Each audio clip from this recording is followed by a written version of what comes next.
sometimes when you factor, you'll have a trinomial, but this time it follows what we call a quadratic pattern. So in this case, in order to get an x to the fourth, you're going to need to have an x squared and an x squared. And then if the middle terms has an x squared, if you add x squareds, you'll get x squareds. But if you multiply x squareds, you get x to the fourth.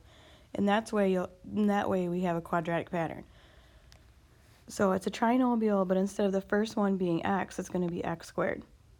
So now you still need to find factors of negative 27 that add up to negative 6. So factors of negative 27 are 1 and 27 and 3 and 9. So it has to be a combination of 3 and 9. So I'm going to have minus 9 plus 3 because negative 9 plus 3 is negative 6. So in this case, you can actually factor out x squared minus 9 further because x squared minus 9 is x plus 3, x minus 3 because it's difference of squares. And then you're still going to have x squared plus 3. So this is factored out completely. Okay, second one. Again, it's a quadratic pattern because it has x to the fourth and x squared. So I'm going to do two sets of parentheses, x squared in order to get x to the fourth. And I'm going to find factors of negative 42 that add up to 1. So two numbers I multiply, I get a negative 42. One has to be a negative, one has to be a positive, and the difference between the two has to be 1. So 42 is 6 and 7, so it's going to be plus 7 minus 6. So in that case, this won't be difference of squares, and this is also not difference of squares because I can't take the square root of 6 and get a whole number. And then these two here, more quadratic patterns, so it's going to be x squared. So factors of negative 15 that add up to negative 2 is going to be negative 3 and 5. Actually, the 5 is going to be negative. The 3 is going to be positive because negative 5 plus 3 is negative 2. And then if I take the square root of 3 and 5, I don't get a whole number, so that's my answer. And then the last one is going to be x squared. So factors of negative 30 that add up to negative 1 is going to be 6 and 5. So negative 6, positive 5.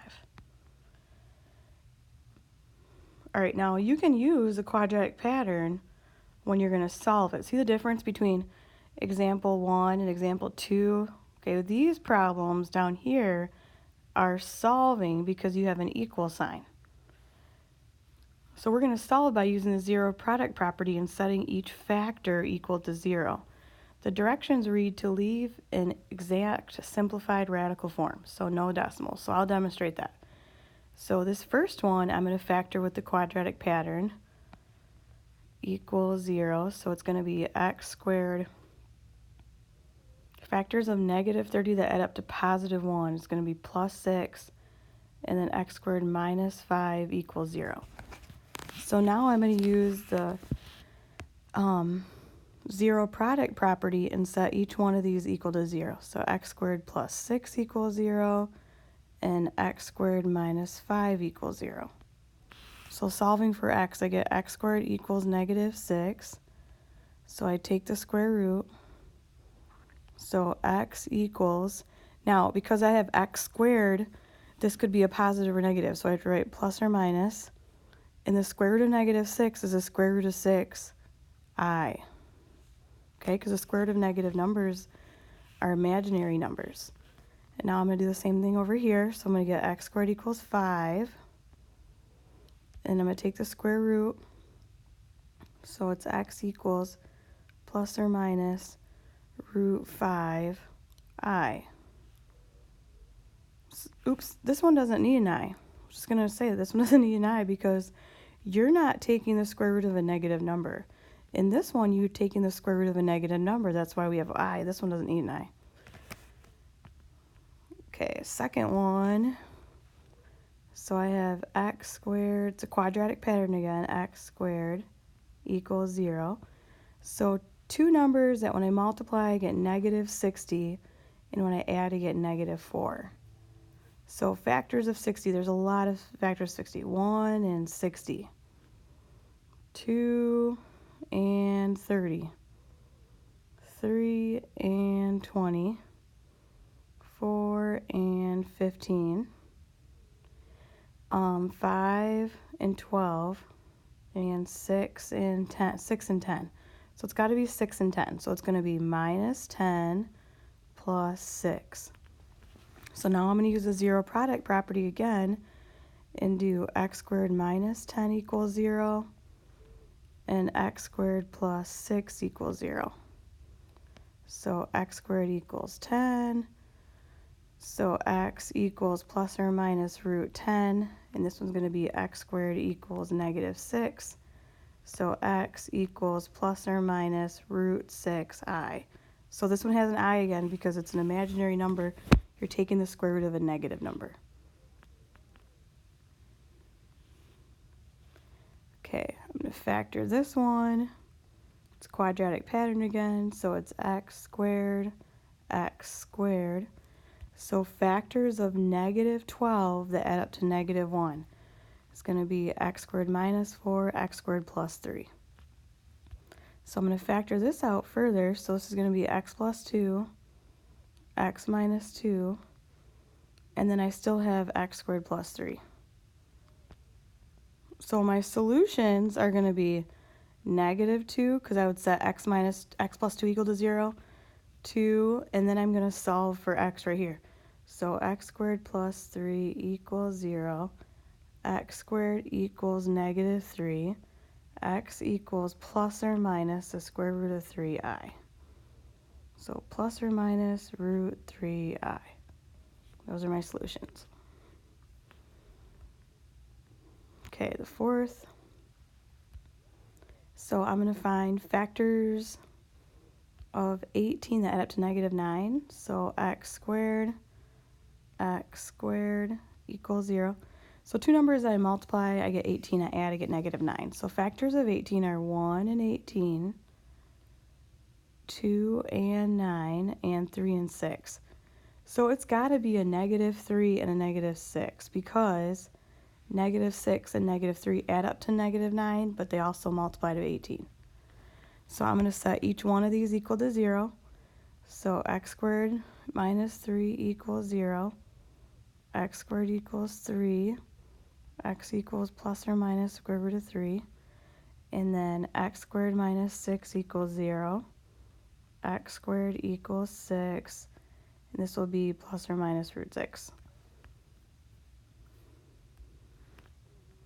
Okay, so then down here, approximate the real zeros. So up here we had some imaginary zeros. This was an imaginary, this is real. These two were real. This was imaginary because it had an I in it.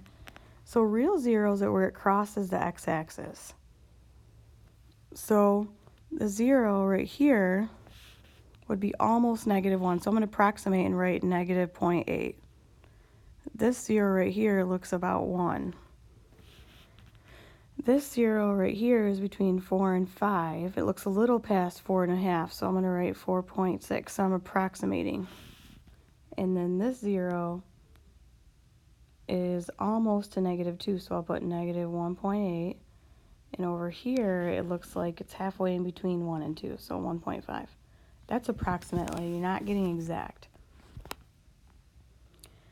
Solve each polynomial to find the real zeros by graphing. If necessary, round the nearest hundredth. So what I'm going to do is, this one is actually y, so I should write 0, okay, right here. So what you're going to do is put y1 is the left-hand side, which is 0, and then y2 in your graphing calculator, you're going to do x times x minus 1 times x plus 2. So you go to y equals at the top, put the left-hand side in y1, I had to switch this to 0, and then put the right-hand side in y2. Then you're going to go to where they intersect and hit second button, trace, and then intersect. And I'm going to just take my calculator right now and do it. So this graph looks something like the first graph is y equals 0, and then you had this cubic function that crossed, at 3 spots. So the solution is going to be -2, because that's an x, that's where they intersect 0 and 1. So sometimes they can intersect not at all, it can intersect 2 times, 3 times. Okay, so for the second one, I'm going to put this in y1 and this part in y2. Alright, and the second one looked like a graph where you have this horizontal line, and that's because y equals 5, so y equals 5 is a horizontal line, and then you had this very narrow graph. Okay, now where they cross, when I did second, trace, intersect, and I go over to this area right here with my cursor and I press enter 3 times, you want to look for the x coordinate. So the x part is 0.249, so I'm going to round the nearest hundred, so it's approximately 0.25. So this just intersected once. So for the last one, we would put y1 and this is y2. So the last graph looks like you have this horizontal line, y equals 0, and then you have this cubic function that touches the origin and then goes up. So where it crosses right here, this is called the double root. If it goes and then comes back down, that's a double root. Or if it could look like this, it could start at higher level, come down, hit it, and go back up. So in this case, it's a double root. So that solution is 0 in your calculator, and this one was 2. So there's 2 solutions right here.